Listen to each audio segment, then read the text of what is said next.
The Home Alone franchise almost got me on Santa's naughty list. Released in 1990, the original was a huge success, prompting quick work on a sequel. Lost in New York came shortly after in 1992.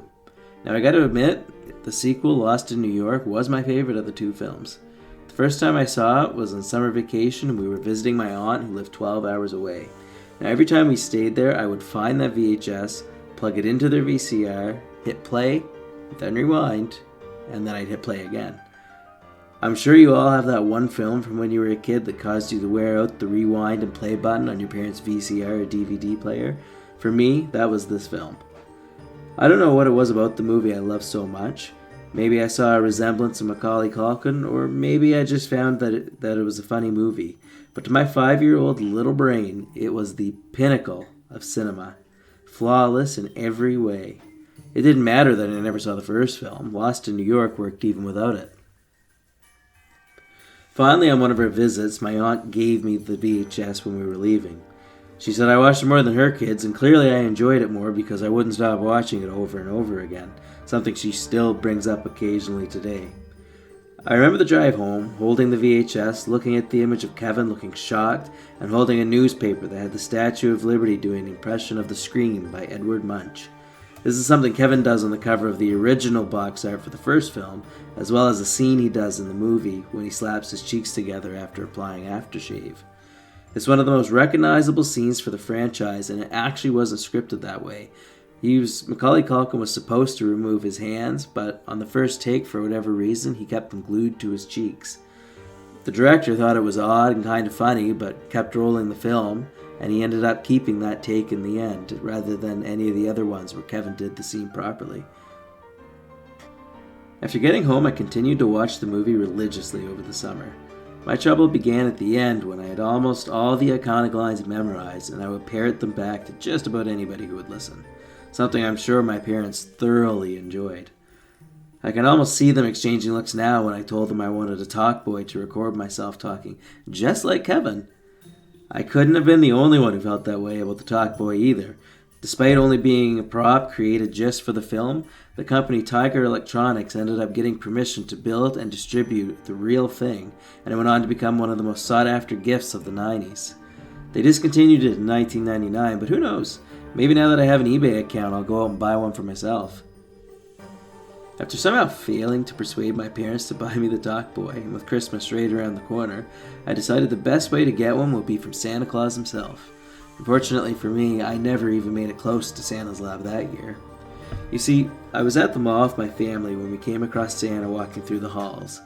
He was smiling and he was waving at all the kids, and then he locked eyes on me and he wished me a Merry Christmas.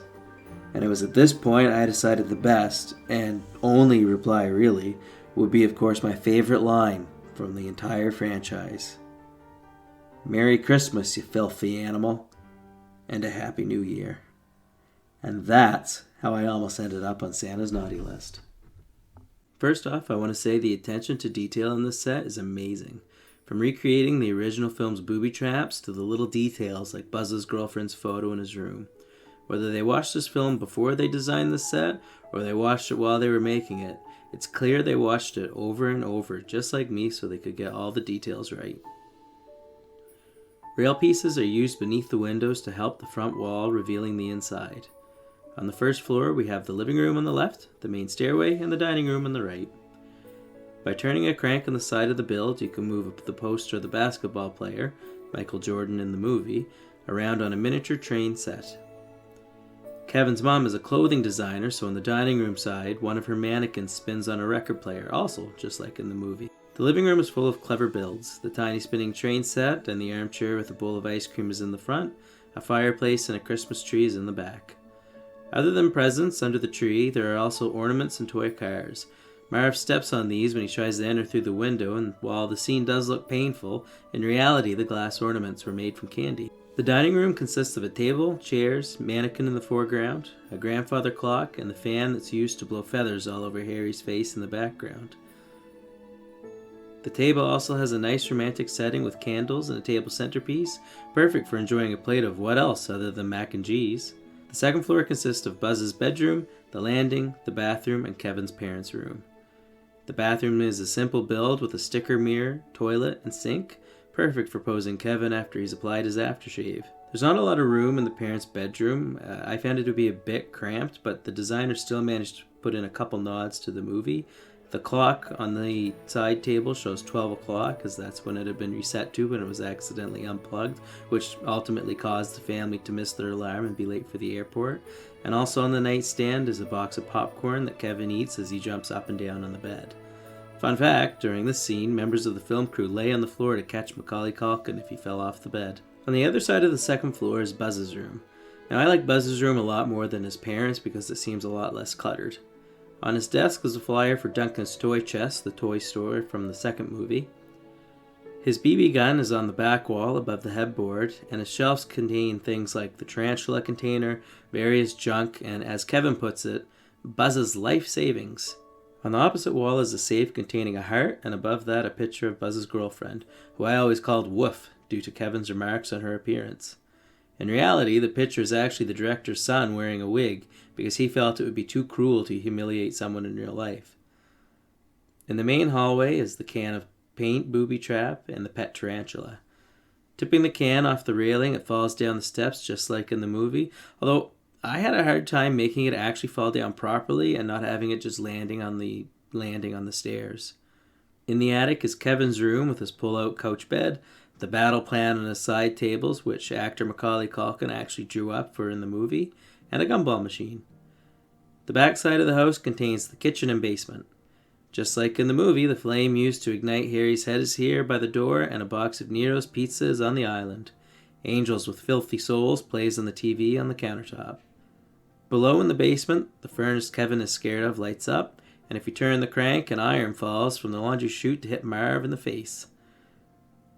Outside, we have the icy steps and a garbage can with Kevin's plane ticket in it.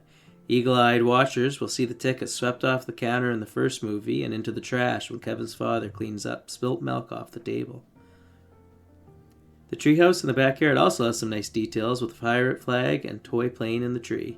It is a zip line that attaches to the house for Kevin's great escape at the end of the film, but I couldn't really get it to work. The back side of the house has two pins, one to pull and one to push. The pull pin collapses Buzz's shelf, and the push pin is supposed to launch Kevin out the front door like in the movie, but I wasn't able to make it happen once. The minifigures include Kevin, his mother, Old Man Marley, Marv, and Harry. Also included is a build for the OK Plumbing van. The set also has a healthy array of extra pieces. Overall, I really like the set from a fan's perspective. It is the LEGO Ideas number 38 and has 3,955 pieces, 34 stickers, 5 minifigures, and is number 21330. It retails online for $379.99 Canadian or $283.35 American. In terms of a functionality perspective, I found the play features around the staircase didn't really work due to the lack of space. The paint can tended to fall on the landing, and Kevin more or less face-planted every time he went down the steps on a sled. They were also difficult to reset because my hand had a hard time pulling them out of such a small space. In the back, I also found the zip line didn't have enough tension to work fully, but if you were placing this in a city and needed to adjust the tension to make it work better, it would be a lot easier if it was built on stationary base plates or Mills plates. I highly recommend buying the set if you are as big a fan of the movie as I am. I plan on bringing it out every Christmas and using it as a decoration. If you're not a fan of the movies, well, given the price point, it's probably not the set for you unless you want a really massive house for your Lego city. Another point to note, the set comes with 24 bags, and from the LEGO Designers video, the creator stated this was on purpose, so you could treat the build like an advent calendar and build a bag a day until Christmas, which is a great way to build the set if you were building it with someone special. It's actually how I built this set, and if you'd like to watch the process, check out my YouTube shorts where I have a speed build of each bag. That's all for this video. If you enjoyed it, feel free to watch my other videos on YouTube or watch the shorts I did building this set. Thank you for watching.